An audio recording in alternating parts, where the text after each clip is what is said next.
welcome everyone to our June DHA meeting. We appreciate you coming. I want to get started by recognizing our elected officials here tonight. We have our DeKalb County Commissioner, Robert Patrick, from City Council, John Hennigan and Stacy Harris. And I believe that former Mayor Mike Davis, former councilman and Congressman, state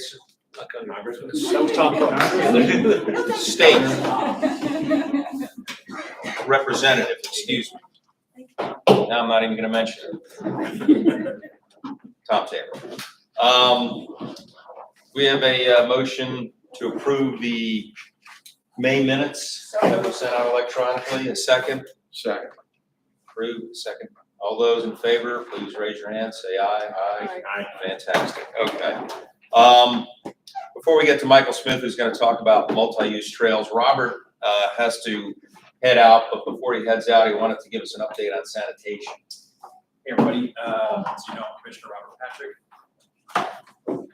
And I wanted to give you guys an update. First of all, I acknowledge all of the service delivery issues we've been having, specifically as it relates to recycling and yard clippings. I have been getting those emails and I passed them to the staff as well as to the CEO's office. The CEO this Tuesday at our board meeting will be having a presentation discussing sanitation issues and sort of the realities that we've been dealing with, which is delayed service and how to address those issues. So I hope you guys will tune in. We'll be sending out an email to DeKalb County TV, DCTV, and you can watch that live stream. And that'll be Tuesday at 9 o'clock. We're going to have our usual committee reports. Probably take about the first half hour for meeting, so probably around 9:30ish is when we expect the CEO's office to start making this presentation. But please tune in and with your director from Horses Mouth on how we're going to get the solutions as well as the future realities that we're facing. Thank you. Thanks, Robert. Appreciate it. Well, I want to bring our Michael Smith up, City Public Works. I know you got a lot of stuff going on, Michael, and I know you're not going to talk too long, but hopefully you can answer a few questions too. All right, I don't have much of a voice, so I wasn't going to talk long, mainly just answer questions. Bob asked me to come talk about multi-use paths or trails. You know, when the city started, we did a lot of sidewalks and bike lanes, and we did the path in Brook Run Park. And the last few years, the council's more focused on putting in facilities that more families can use, that more people will feel comfortable using. That would be paths, and we're really looking at paths mainly along roadways. We've got 2 under construction right now, Winters Chapel Path and Chamblee Dunwoody down in Georgetown. And we've got several others in the planning or design stage. Peeler Road, Tilly Mill, Mount Vernon Road, and then soon we'll be starting planning on a path on North Shallowford Road. These are the 12-foot wide concrete bike and pedestrian pathways, and we're doing them along roadways where we have less driveways. They don't work next to the roadway everywhere because you get conflicts with the bikes, particularly everywhere you cross a driveway. But where we have places where the driveways or the streets are spaced out more widely, that's where we're focusing on doing these paths. And that's really all I was going to say, and just answer any questions that people may have. So, let's start with you, Mike. I noticed on Winters Chapel there's about maybe a couple hundred yards of 12-foot path. Is that in Gwinnett? Or is that ours? No, it's all, the part we're building now is all in Dunwoody. I know, and of course you're not building in Gwinnett, but you know, is that Dunwoody where that 12-foot piece is? Yes. That's ours? Yeah, it's ours until you get further south. We're stopping at Charmont, and then when you go down by the cemetery, that goes into Peachtree Corners, and we do plan to continue that path down there, but we need Peachtree Corners to acquire some right of way. And you're working with them though. Yeah. It's kind of stupid to have just a couple hundred yards. Right. Yeah, the part we're working on now goes from Dunwoody Club Drive to Charmont Place, and then eventually we want to take it all the way down to Peeler. Okay. A question, I know some of the businesses on Winners Chapel that are in Gwinnett that have some property in DeKalb, such as the cemetery.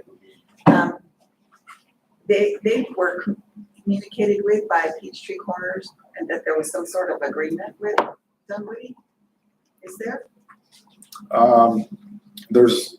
We applied for some federal funding together. We haven't found out whether we've gotten it yet or not, but the two cities did apply for some federal funding.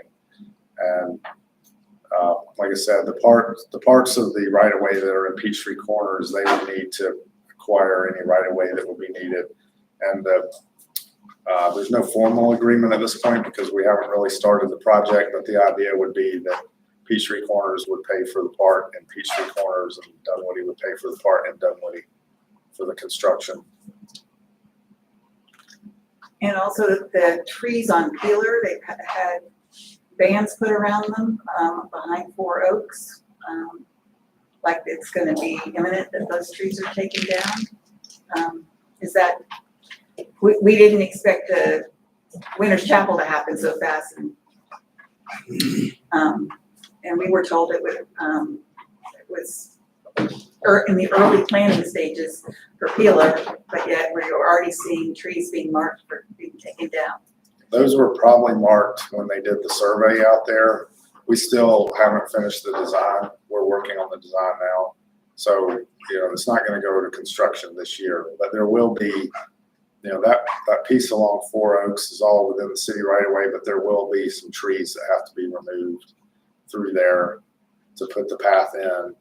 And then we're looking at, after we build the path, going back in and planting some trees between the path and the right of way where the fence line is. What type of trees? We haven't gotten that far yet, but I mean, a screening type tree, I think, would be what the residents would want. In your planning, do you have any planning for stormwater Yes, that's part on of it. Peeler? That's Because part there's of a the problem already, a big problem. Okay, There, my neighbor has been measuring the sump pump, one of his pumps, and he gets sometimes over 200 gallons of water a day. And so when you remove all those trees and put concrete in, we're gonna be flooded. the plan is to capture all the path will be sloped back to the roadway, and all of the path and roadway drainage will be collected. And the plan is to pipe it down towards Linwood Hollow Park and then go down the cab property where the transmission mains are and have the storm pipe run down there and outfall to the existing system, basically bypassing those houses along Peeler Road. Peeler Road, 4 Oaks actually slopes down into 4 Oaks into the cul-de-sac. And currently, right now, when it rains, that's where the water goes down into the Right. cul-de-sac. I don't know how you would be able to stop that. Well, it's still going to slope down on the backside of the trail, and so whatever rain falls, between the path and 4 Oaks would still go that way. But everything from the path, right now the roadway drainage goes through 4 Oaks, but all that would be collected and bypassed. So the water that's flowing through there from the road now will go around the neighborhood. Okay. What size pipe would that be? I don't recall, but I mean, it would be sized to handle the water from the roadway and the path. And just, I don't know if you know the history of 4 Oaks, but we have had a lot of pipes collapse there. Yes, They were replacing a creek that was just covered up, Right. basically. right. And we've had sinkholes in the neighborhood several times.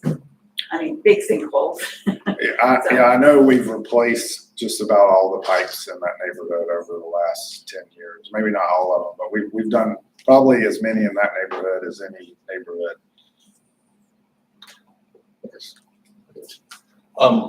Bill and I were discussing, there is something, and it might be confusing, but is there any plan for the other side of Peeler where the linear park is now? Because it's a line item in the in the bonds thing. It says other side of Peeler. But the idea, and this isn't finalized, but the idea is when the path gets to Wynwood Hollow, that we would possibly jump over to the reservoir side of Peeler to keep going down, because once you get down closer to Tilly Mill, there's more driveways that, where I was talking about trying to avoid all those driveway crossings. There's more residential, That's more houses and driveways west of Wynwood Hollow. So would that be a 12-foot path too? And would you have to take down the vegetation there? We'd have to probably, yeah, some of the idea would be to widen the existing sidewalk, which means some of those trees would have to be removed. You work the gap on that. No, not yet. I mean, we're not, that project's not funded or in design yet. So I guess my next question, on the map, it also has a path posted down the waterline easement from Winter's Chapel behind Wynwood Hollow and behind Four Oaks, back down to Peeler. Two paths around one neighborhood. Is that part of the plan? It is part of the overall plan. It's, right now, it's just a line on the map. There's no project that we're working on or design that's funded or anything like that. I guess my question would be why? You know, you've got one coming down Peeler, Right. and you're gonna have another one coming down an easement. Basically, all of our homes back up, they're gonna back up to one or the other. And, you know, I don't see any requirement, if somebody wants to cut the corner, you know, I thought these were for exercise, my theory being, Right. why would you spend the money to put probably a quarter mile of path in that runs virtually, just cuts a corner from the other one? Right. Yeah, I mean, right, you know, there's a lot of lines on the map. I think the council's main focus right now and the city's main focus is getting east-west and getting some main lines across the city, Peeler and Winter's Chapel over to Georgetown and then connecting in the perimeter. So those main arteries, I guess, if you will, is where we're focused. But yes, there are other ideas on the map for the future. So maps and plans turn into projects. What if the bond referendum doesn't pass? Where's the funding for the trails? Right now, it's all being funded through the SPLOST. Okay. That's where all the money's coming from now. Hey, shifting gears slightly, same topic though, multi-use trails on Tilly Mill Road. 2 out of the 3 options that you have promoted here add 15 feet to the north side of Tilly Mill Road. Now, what's that gonna do? It's gonna take out the deceleration lanes to Briars North and the Madisons. It's going to eliminate the walls that are up there as barriers, basically destroy the entrances.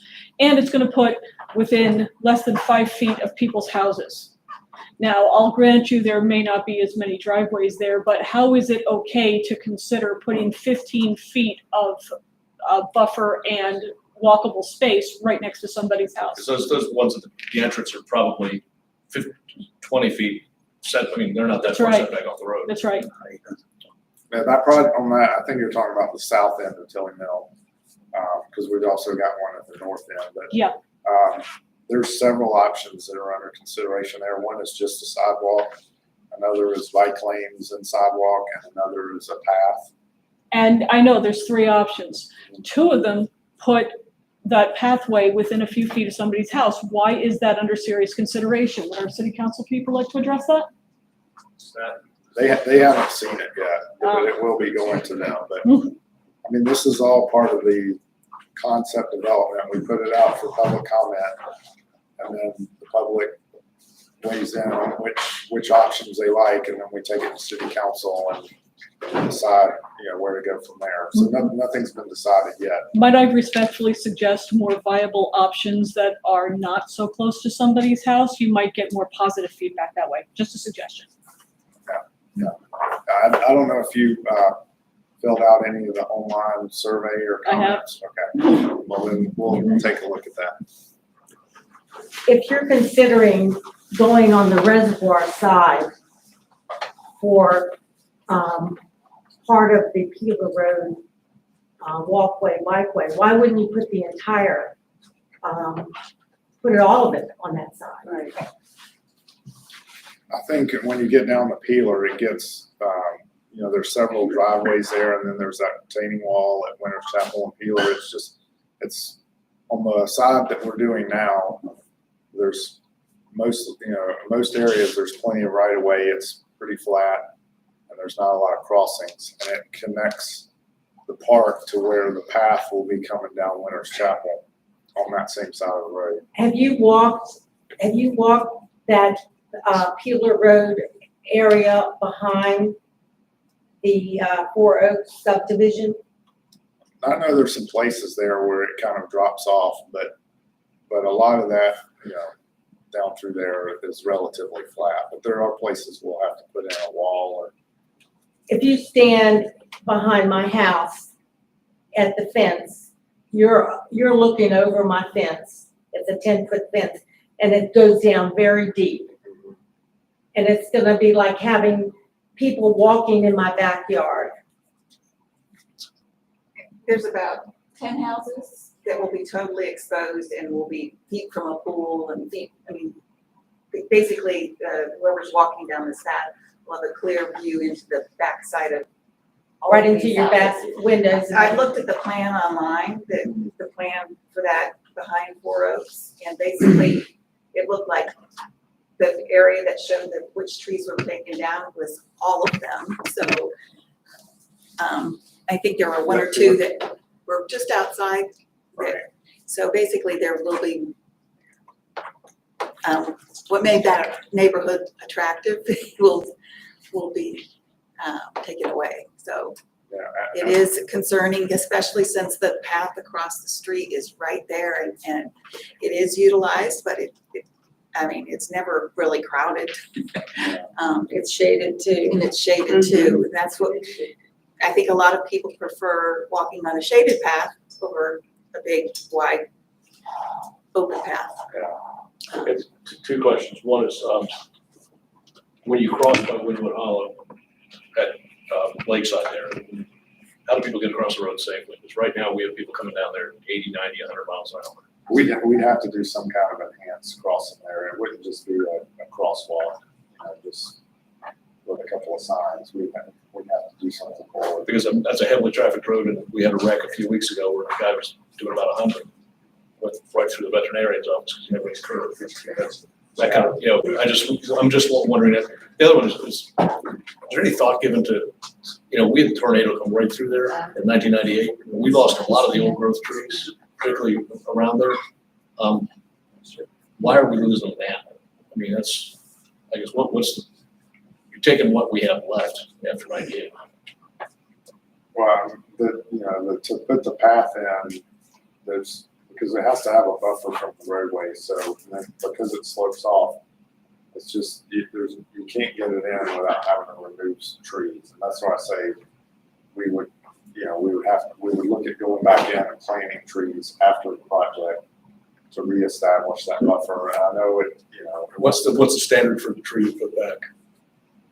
that's usually, the arborist will tell you the bigger the tree is, the less likely it'll survive the transplant. So it's usually, we can get 8 to 10 foot high trees. I think that's what we did on Mount Vernon under the power lines there. You're taking down 100-year-old trees, but you just cannot replace. That's the beauty of Dunwoody. That's what draws people to Dunwoody. That is the disconnect, because if you take the tree, you'll have a disconnect going on, because you're, on one hand, removing trees to build a path for individuals that want a path.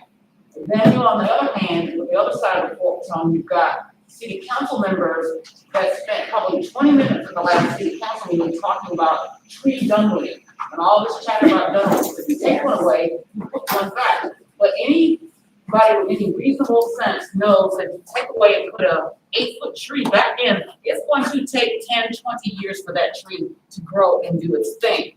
So we have the left side not really knowing what the right hand is doing right now, it sounds like. It sounds like a concept of ideas that aren't fully fleshed out, so yet we want us citizens, as taxpaying citizens, to sign off on this. And so what the person up front said, we're respectfully asking you all to plan this out a little bit more thoughtfully. Then come to us, then ask for the money, and as the young lady in the green, as my husband says, that you wanna pay to play, fine, we're all in on paying more, so that we can continue to keep Dunwoody well, but give us the respect of having a more well thought out plan that has designs in it that protects the area so that the property values will still continue to go up. The designers aren't making these suggestions because the task order has not asked them to do so. So since we're still in concept phase, then please consider these other elements and put a little bit more thought behind it, and then come to us, and then we'll be fine, take the money. But right now, we're still challenged by trying to sign off on this. When you've got road water damage issues, you've got screening privacy issues, you've got security issues, you've got access to parks. I've been here 15 years. I don't feel safe in these parks because when I try to go to them, I'm not getting favorably treated in the parks. So then why the hell do I want to have a walking path to be able to walk to a park, and then when I go there with my friends and family are being told, why don't you go elsewhere? So maybe design perhaps will be, look at the security issues, look at the tree issues, look at the water issues so people's homes don't get damaged, plan it and finance it, and then come to us, and then we will be like, we got you. Thank you. Can we get this gentleman over here, please? Thanks, Michael, thank you for taking the time to do this, my first time here. But I've been drawn here because I'm one of those houses that is on 4 Oaks. And like all of my neighbors, I moved in and didn't think it was a concern or worry to live off Peeler or Busy Street because I had a beautiful tapestry of trees behind my home. Each one of those trees daily sucks up from the ground 60 to 80 gallons of water. And that's not me making it up. I had an engineer come out, I had him look at it. And those trees are, as was stated, decades old. Planting a 6 to 8 foot tall tree in that place is not remotely, unless you're gonna put 6 of them, in for each individual tree, it's not gonna cover the water concern. And as many of my neighbors have said, there's already a water issue in this neighborhood. Additionally, I'm someone with 2 young daughters whose rooms are on that back side of the house, who I feel comfortable and fine with them being there because there's those trees and there's that fence. If you take that out, that path will be eye level with their bedrooms. And I don't know how that makes you feel, I don't know if you have family, but it does not make me feel good. And a 6 foot tall tree is not gonna cover it. I had no idea that part of this path was gonna possibly be on the other side of the road until you just said that. And now I can't fathom why you don't fix up that path and extend that path the entire way. I mean, the shrubbery on that side of the path makes it impossible to walk on to begin with. From that retaining wall that's already there to the path, all of those are so overgrown, you can't even use the path. If you cut that out, you just put it up against the wall, you've got 10 of your 12 feet as is. So I'm curious why that's not being considered all the way down. Really, you didn't really answer the question about that. But then I'm also curious, I keep hearing this is in the development, and maybe I've missed this, but I haven't heard when the options and the plans are actually gonna be seen by the public. Because it feels like now's the time to, no offense, not just meet with you, but to meet with whoever's actually putting this idea together on paper, and see what we can really do as a team. I certainly would love to be able to walk to the park with my kids, but I would love to do it across the street. Yeah, I know there's been meetings with the neighborhood and, now is the time for, I'm talking about with the engineers and the designers. Right, I don't know all of you, but I know Ishri in my office has met with some individuals, and now is the time he can come out and meet with you and discuss your individual concerns and look at ways to mitigate that. So That's we not can what get we're you. asking. Yeah, that's- So we don't want to have a contractual person who's got a conflict of interest because he's working for one firm, he's on contract with the city of Dunwoody. That's not addressing our concerns. And when our neighbors are bringing these concerns, it's you've been pushed off, or we'll get back to you. But again, if his task order does not tell him to do that, he's not going to do this. And what we're asking is that citizens of Four Oaks are saying, we have these concerns. We would like to meet with the planners to help bring this off and not have talking to Jason, talking to Wendy, talking to me, talking to these others. So again, it's like raising a kid. You talk to mommy, you get one answer. Talk to daddy, you get another answer. And that's what we're trying Who's to in avoid. charge? He's the one in charge, he's the engineer in charge of the project. But again, there's a disconnect here from when Tom Lambert met with our neighborhood, what he told us, what Israel told us were 180 degrees out. So either that communication is not going on, and we do have a communications issue from the city. I mean, basically during the bond things, go out to the website, go out to the website, go out to the website. There's a lot of people that have moved in here that, you know, don't do that. You got older people in our neighborhood that don't do, you know, access. There's no proactive communication out there. And we have gone to the website and we've all put the comments in here. And as someone who works for the federal government who does this type of work, what we do when we get public comment is that we then turn around and respond back to the citizens who have provided technical comment and say, you all have addressed these 10 items. Here's our response to these 10 items. That's what we're not hearing right now in the city of Dunwoody. I know several of these individuals on this front row up here have put their comments in. But what we get from the contractual staff is, we're not doing that. So why can't we have this conversation of here's what our concerns, here's the city's concerns, here's what council's concerns are, and figure out a path forward. But relying on, again, conflict of interest contractor does not give us peace of mind right now. Hold on just a second, Michael. Question, answering the question that this gentleman asked, I don't know that you've answered this, is why can't the path, full path be put on the other side? Is there, Well, as or at least on the other side where Four Oaks is, and then when you get down to that Cherry Hill, which is, I think, what you're talking about, then move it over to the other side. right. Well, from Wynwood Hollow to Winter's Chapel, there's right of way on the north side, and it connects the park directly to, the path will be coming down Winter's Chapel Sure. at the auto zone, to the auto zone. And so it will connect on the same side of the road there without having to cross through that intersection. And then when you get to the other side of that intersection, there's a narrow sidewalk and a retaining wall and then parking. So there's I mean, really no everyone's been crossing the reason. streets of the park for 30 years, you know? What's that? I said everyone's been crossing the streets of the park for 30 years. I don't know that that's a major upgrade.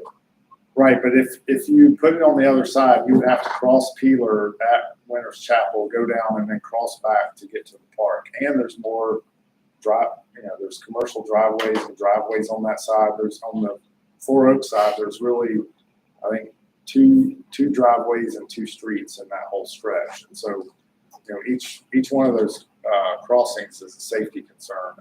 So, I mean, the park side of Peeler is the better location from the park from a design standpoint. I understand the concerns about the trees and the buffer, but I appreciate you taking the security into consideration as far as crossing the streets, but I feel like you're denying the Four Oaks families the same level of security by putting it on our side of the street. We do need a safe crossing across Peeler because the park, the linear park that everyone enjoys walking on and will continue to enjoy walking on because it's shaded, it looks nice. We need a safe way to cross over there. And right now, because of, I believe, lack of policing, It's not safe it's now. not, because we have a lot of super speeders and we have skid marks that are spun right in front of our neighborhood, and it is impossible for people with a stroller or anything to cross the street because, so we do need safe crossing. That is absolutely something that will have to go in, whether or not there's a path Right. there. right. Hold on just a And moment. we agree, yeah. Jerry, you, Yeah, I really have to, it may sound stupid, but I don't understand why we have to have 12 feet. I don't understand, people seem to be walking along Tilly Mill with no problem. And I don't understand why we need 12 feet. The sidewalks aren't that crowded. And I'm going to speak in memory of Bobby Saddam, who used to come to city council meetings about all the trees they were taking down in Brook Run. Taking down trees many of the things have been mentioned here. It's a sound buffer, it's a light buffer, it soaks up water. And just like with what you want to do on Peeler, doing that on Tilly Mill, and I brought this up at the last meeting, we have flooding problems on Tilly Mill. And you're putting down just more impervious surface. And I don't understand that thought of putting down more impervious surface when you could put normal sidewalks, if you want, on both sides of the street to make it safe, and not take down all those trees like at the library, like on Chambly Dunwoody Road, and be a tree city. Because right now, I don't know how the city got that award of being a tree city, quite honestly. I don't see it, and I don't understand 12-foot paths. I really, you're taking away property from people, you're taking away their quality of life, you're taking away their security by doing 12-foot paths. And I don't live in Fair Oaks, I don't live on Tilly Mill Road, but Dunwoody North has had flooding problems, and as I mentioned it to John, he's well aware. And even when they put in, I guess it's Madison Commons, we mentioned to the developer that there is a water issue. And whenever we have these heavy rains, you just see along the Madison fencing, just huge pools of mud. You can't grow grass there. So to me, the logical thing is if you need more walking paths, make it a normal sidewalk on both sides of the street, minimize taking away people's property and all the other things that I mentioned. I'm just totally against 12-foot paths on our streets. The 12 feet is for bikes and pedestrians. You know To what? have- People walk dogs, people walk their dogs on sidewalks. And there are a lot of dogs who do not like bicycles. We have to stop for many reasons not using the Brooklyn Trail. And so I don't think bicycles and pedestrians should be on the same sidewalk in a metropolitan area city. I just don't see where that is something that we need, to have people with dogs walking along and a bike coming up next to them from behind. I don't think it's safe. Well, it's legal now for bikes to ride on the sidewalk, and so the 12 feet gives everybody more space because it's in both directions. To make it designed for bikes and pedestrians, 10 feet is really minimal. I mean, why not just put in a bike lane and make the sidewalk 6 feet? It sounds just like a lot of waste of land, waste of decades old trees, and a safety issue. I mean, I understand the point of all of this. I'm all for increased walkability, but you just seem to be really out of touch. Nobody's against increased walkability, increased paths. That's something everybody wants. It's the size and the damage. That's the issue. And security. And the security. Exactly. And the air quality when you take down all the trees. Exactly. I mean, like I said earlier, we're a tree city.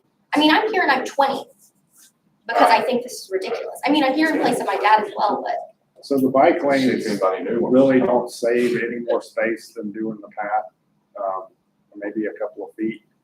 But, and as I said earlier, the reason for paths versus bike lanes is that, you know, if your kids want to be able to ride to the park, nobody's gonna let them ride in a bike lane. They're in a path that's separated from the roadway. I thought you were allowed on the sidewalk. I thought you just said you're allowed. You are, but you know, as Jerry was saying, you know, a 5-foot or 6-foot sidewalk with bikes and pedestrians on it is very crowded, especially if you're gonna have bikes and pedestrians going in both directions. The So, linear and as park. far as the tree thing, I mean, you know, we try to avoid cutting down mature trees as much as possible, but to do these projects in a city there's not a lot of room because everything's been built, it's unavoidable a lot of times to take down trees. And the reason we're a Tree City USA is because we spend about $95,000 a year planting and caring for the trees we do have, and we have a policy, all these projects we do, if we take down,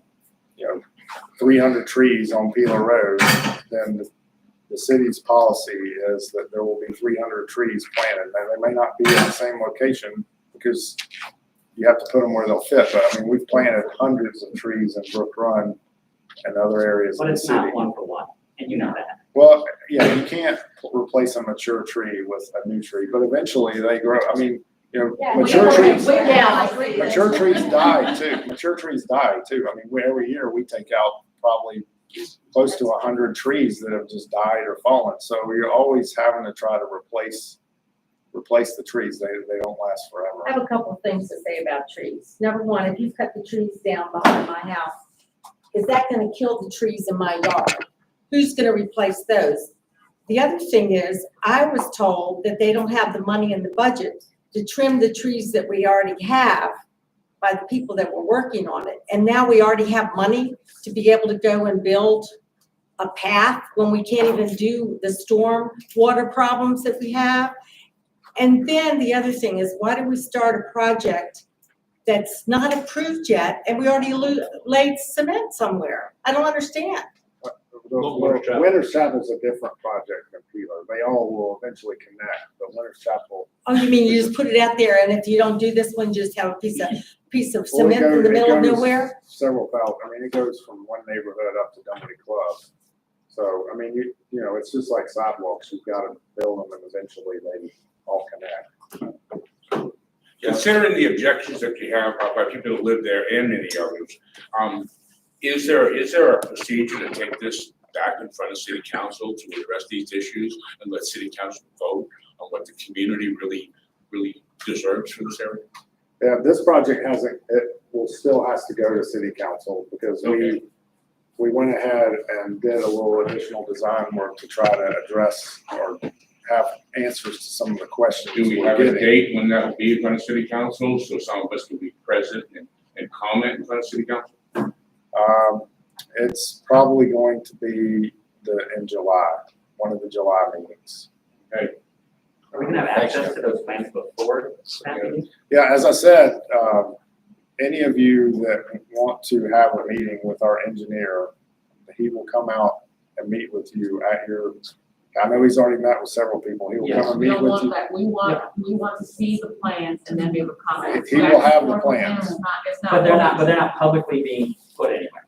Well, the concept's out on the website, but that's, you know, the That's color. I understand the concept, but But when we've you're got saying more you're detailed revising the plans. He plan- will meet with you and go over those plans. I understand, but if we don't have to meet one-on-one, are the plans or the options of plans going to be posted somewhere publicly so that everyone in Dunwoody can see as opposed to having to report? If you want to get a copy of, if you want to get a copy of the plans, he can send you a copy of the plans. That didn't answer his question, Yeah. right? Will it be posted on the website, the detailed plans? The concepts on the website, we typically don't post detailed plans on the website because, you know, once you get to the final plans, they're But hundreds that's of the problem, pages is you're long. getting to the final plans before we're able We're to. not, no, we're only at 30% plans right now. We're happy to share anything you want to see from the design. The plans that we would be voting for will be on the city's website the week that the agenda is posted. That's right. So you'll be able to see the designs that the city council would be voting on a week in advance. When we see them. Thank you. Thanks, Stacy. Yes, sir. Since we're in the concept phase, is there a concept of possibly building a uniform wall from one end of 4 Oaks to the other? Because everybody already has a fence, but when you do all your things as people have described, people are gonna be able to walk by and look in, which is perfectly fine, if that's what you want. But we don't want that as a neighborhood, and as this nice lady said in the last meeting, which my wife just quoted, something I told her after the meeting, she made an excellent point. If you're gonna be in Dunwoody, you gotta pay to play. You remember saying that, man? That was I can't say that when you said that, I 100% agree with it, but the more I thought with it, you're exactly right. Dunwoody is impacting 48, 47 homes. Is that how many homes we have in our neighborhood? Everybody's home in that neighborhood is 400, 600. We're paying a lot of money, paying a lot of taxes, being asked to pay more taxes. So since y'all are in the discovery phase, what about a nice uniform wall from one end to other? Because if y'all want us to continue playing in Dunwoody, then y'all need to figure out how to pay to have a nice fence along and understand that we're not happy with bushes and trees and we don't know what type and what size they are because we can't get a straight answer. So a uniform wall would be helpful. Also be helpful knowing when y'all gonna put a spade in the ground and how long is that project gonna take once y'all put a spade in the ground for it? Yeah, it's not going to start till probably next year, and I don't have a schedule for construction, but it's probably going to be a 12-month project. So y'all understand our concern, our angst? Yes. Okay, and who's our representative that was at that meeting? Tom Lambert.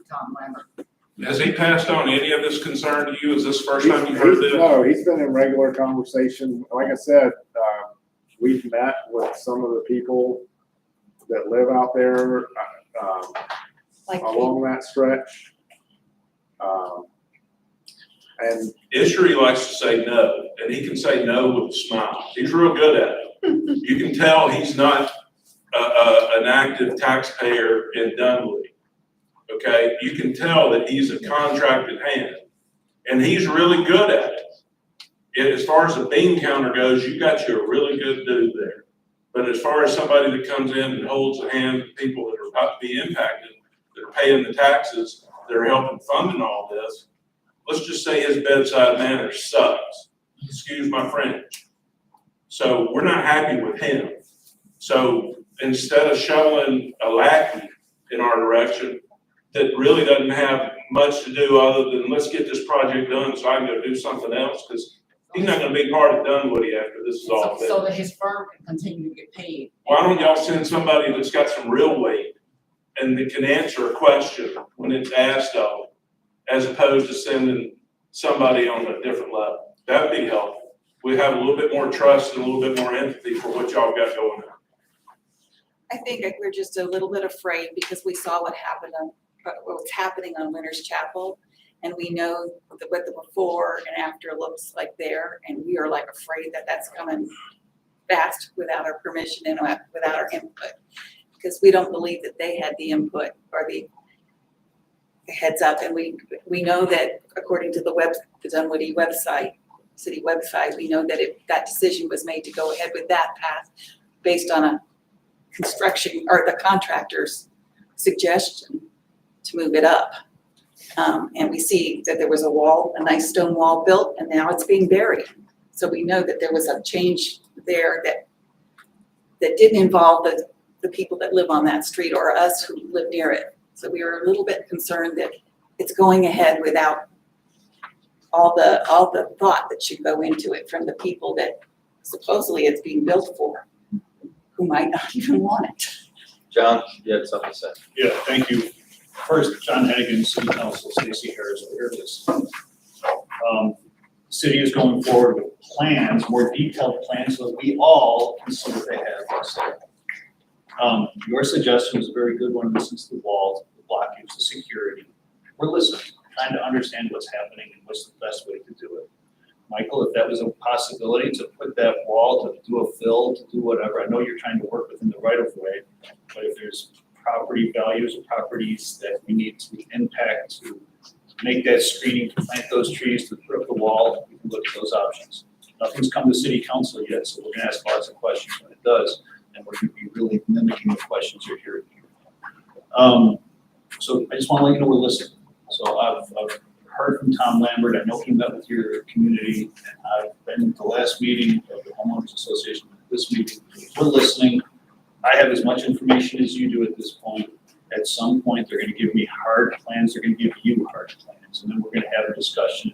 That's where that issue is trying to work out those plans now, but if you're not feeling comfortable with these answers, again, your suggestion, the privacy concerns, the blocking, the water retention issues, that is a fix. That's part of this plan, is to try to reduce those issues. So we're trying to listen to the concerns of the community, and I do appreciate the feedback, and we're just gonna make this plan better if it makes sense to do it at all.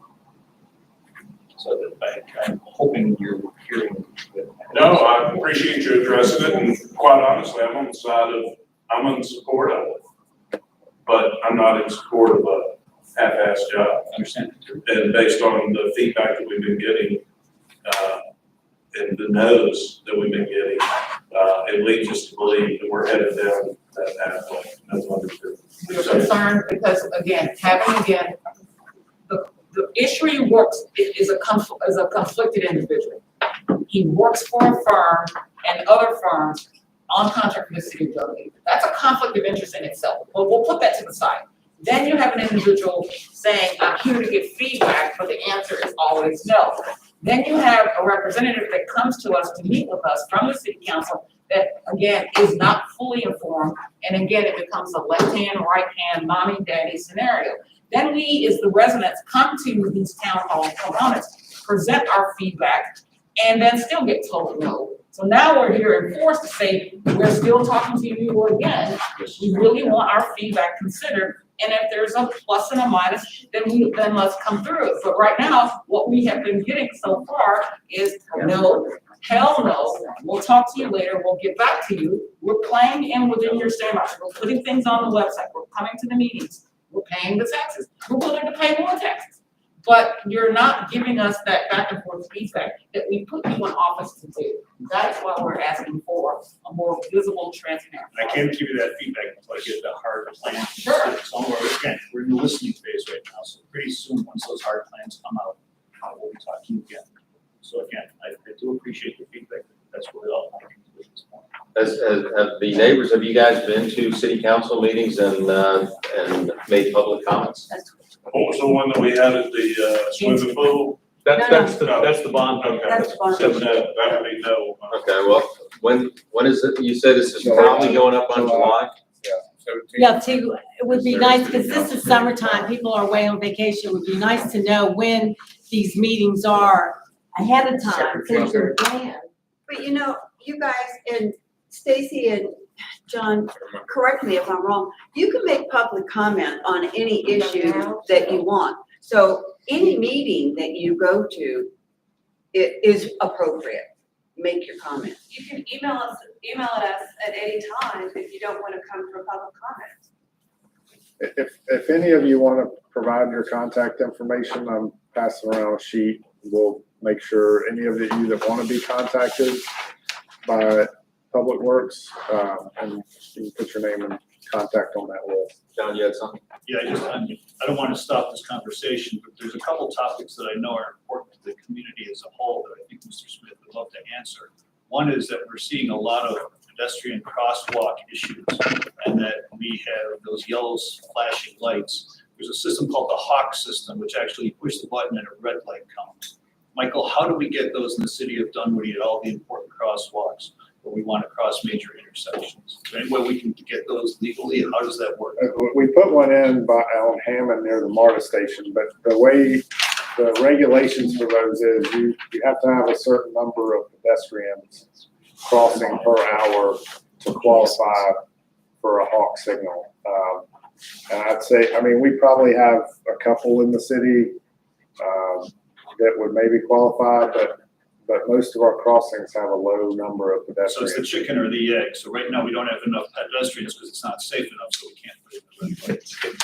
Well, yeah, I mean, when we count crossings, we'll count like a whole stretch of roadway just to see, you know, not just who's crossing at the crosswalk, but anywhere along that segment of roadway. But, you know, it's kind of like with traffic signals, there are certain standards we have to follow. And for those Hawk signals, you have to have a certain number of pedestrians crossing. That's federal law. We can't, let's say we did it anyway. What would be the downside? What would happen? It would open the city up to some liability. You know, if there was ever an accident at one of those for whatever reason, that, you know, somebody could sue the city for not following the standards of putting If those there's in. any place in the state that actually do that legally, I think city council would love to hear that. Second question, paving season's about to start. And if you could give us, let's say paving is gonna happen on my street, what's the public notice aspect of paving? How are we gonna know when paving starts to move my car to make sure that we're ready for paving? It's already started. And what we did this year, we mailed letters to everybody on all the streets where there's paving going on this year. We mailed a letter with some contact information and a web page to get updates. And then we have message boards, like the lights on them outside of the neighborhoods where we're paving. And then I believe we have some smaller yard signs too that we're putting out when we go to do. And we're updating the schedule every week on that webpage of where they're gonna be following week. And then sometimes there's the availability of the paving company to do another mile. So we may add 1 or 2 more streets at the end of the contract, get a couple more streets under the current contract. So it would just be an extension of that then at that point. Yes. Thank you. Okay, one last question. Yeah, so, and this goes back to trees. What's the city ordinance for cutting trees on my property? Do I need to get a permit? I don't know. If I have a dead tree, That's more under community development, so I don't You can cut it know. down. You can cut it depending on, as long as it's not in stream buffer. Isn't there also, on the agenda item coming up? There's a conversation about it, but right Okay. now you can cut the tree. okay, but so I can cut any tree I want. I mean, I can. As long as it's not a stream buffer. Yeah, the stream buffer I get, but that's okay. Tom, weren't you on the first city council? Yeah. Okay. We Did haven't you guys eliminate any limitations on cutting trees for residents unless it was on a stream buffer? The last time I was on city council was 12 years ago. Yeah. So, okay, every detail. And I just wanted to comment on John's thing with the crossings. You know, even with the crossings now, I think when the police department did the one on Tilly Mill where they were doing, you know, a plainclothes police officer crossing the road, you know, about 60% of people flew right through there and got pulled over. You know, because these are big, busy thoroughfares, and the speeds we get on Peeler, you push that light, you know, it's too late. Yeah, I mean, I think a lot of the challenges we have with the pedestrian crossings is that at some of them, there's not that many. You could drive up and down that section of roadway 5 or 6 times in a day and not encounter a pedestrian crossing. So you're not accustomed to it. You know, when you're on a college campus or somewhere where there's a lot of pedestrians, you're looking for them. And unfortunately, I think in Dunwoody, a lot of people aren't looking for the pedestrians when they're crossing. And that's it. So what's the best way to slow the traffic down on Keeler?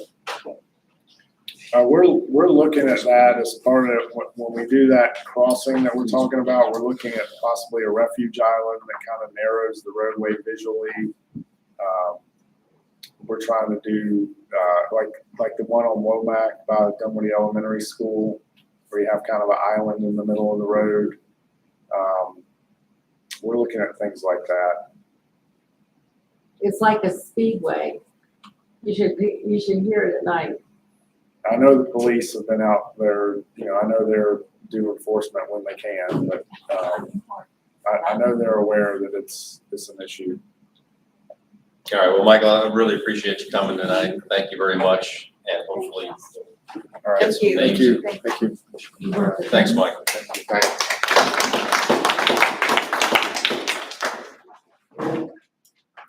All right, we are not gonna have Chief Grogan here tonight.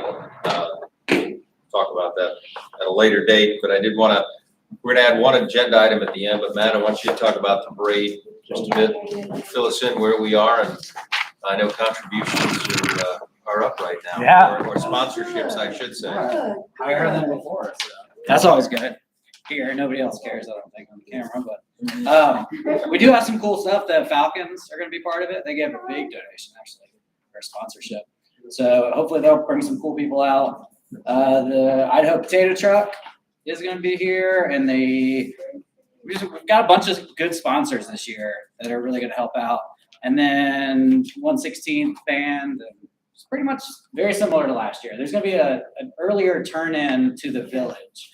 So it'll be like kind of in front of barn. They're gonna turn in at CrossFit Dunwoody. We've done that before, and it seemed to work better. I think that's the best plan. Everybody can just go out the other side. No black helicopters again? No helicopters, no. Yeah. Hopefully it's gonna be a good turnout after a couple of years. Are you looking for volunteers? Yeah, we are looking for volunteers. That's the most important part, is if you want to How are you volunteer. looking? Yeah. How are you looking? Yeah. Matt, we need volunteers. did you see the entry that came through that volunteered to be the sanitation escort? Yeah. Can we talk about, I I'm new at this. I don't really know what we can talk Well, about. yeah, we talked about that is, nobody wants to be the last in the parade. Everybody wants to be up front. So we thought it'd be we were talking with Justin about, let's make the last entry cool. Yeah. Well, Macy's has the Santa's escort. We make Dunwoody's parade the sanitation escort, and somebody actually volunteered for it. Yeah. So Santa will be at the end of the parade. Yeah. So I've got a question on that.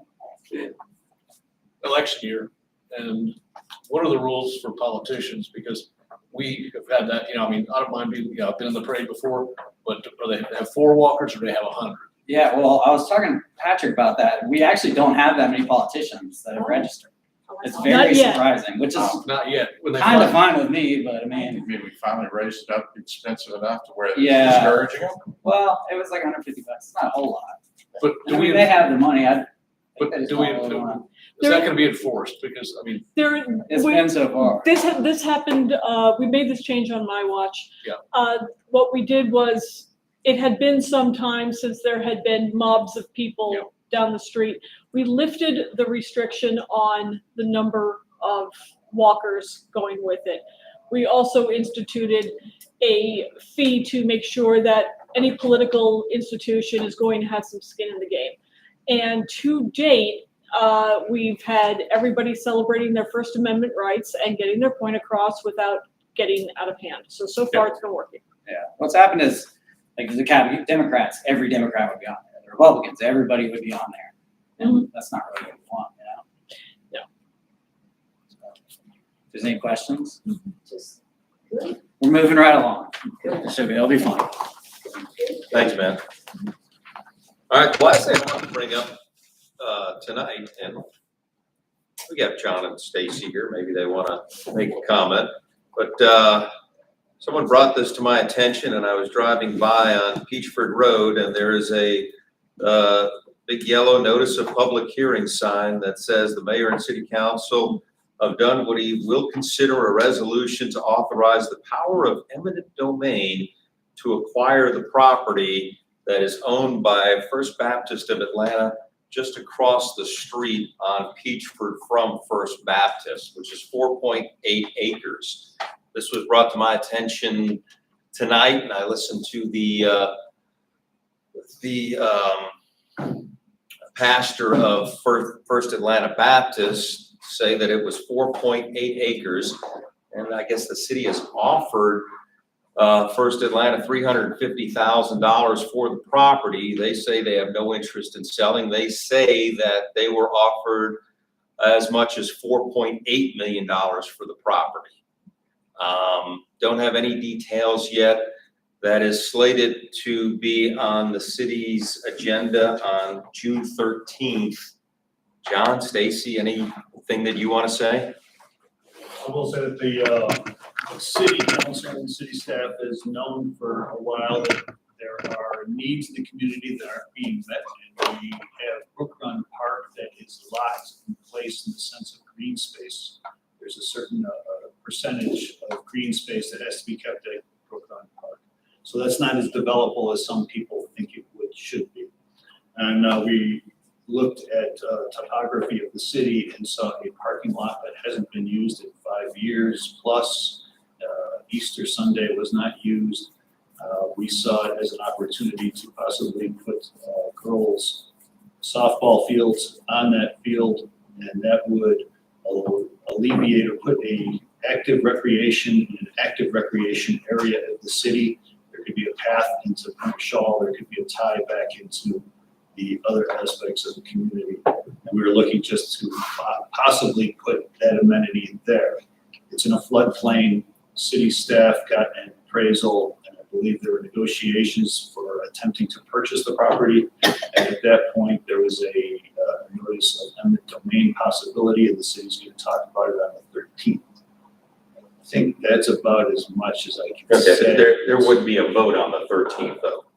No, it's a hearing. It's So it could a conversation. Yeah, okay. If I'm wrong, Stacy, if that's. I honestly don't, we don't have the agenda yet. We know that it's on the agenda to discuss. I don't know if we're voting. I honestly don't know if we're Well, if voting it comes on the agenda on June 13th, is there the possibility that there could be a vote? I honestly don't know what the procedure is. Okay. But I will say we've had 2 appraisals done. And our offer to the church was the legal limit of what we can do over appraised value. So now, I guess there's an argument of, they say it's worth more because it is buildable, our engineers have said it's not buildable. So that is obviously something that, you know. It's not buildable without permission from the city. Right, it's not buildable in its current state unless the city perhaps would allow them some variances for the property. I'm Because, assuming. well, because it's in a flood zone and, Sure. yeah. So, Well, they're allowed to build in a flood zone to a certain extent, I believe, but, yeah, so, but we don't know if a vote is even could be taken on the 13th. I'm not aware of what's gonna happen. John, wouldn't that be a first read? Yeah. I mean, That's what I'm curious, yeah, would that be considered a first read at that point in time, or eminent domain rules might have a different. Yeah. different. I've not got the agenda, I've seen the sign, and honestly, I know very little from that point. What's gonna happen at that meeting, I guess we should be learning more soon. Absolutely. When will the agenda be posted? I have a question for What's both your of you. The assisted living at Tilly Mill and North Peach Creek has been abandoned or empty for over 2 years. My question is, because I've done every single survey you all put out, my question is, has the city ever thought of trying to buy that property? Every time you've asked what you want to do in parks, we have a high population of seniors in this city. Sandy Springs has great senior services, free. Johns Creek, right next to Newtown Park, has senior services.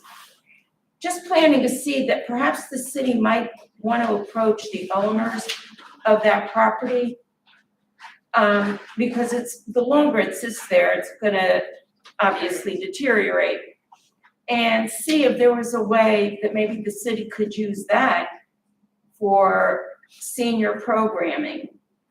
And so since you're sitting right here, talk to each other, and if you could bring that up to the rest of the council members, I'd be most appreciative.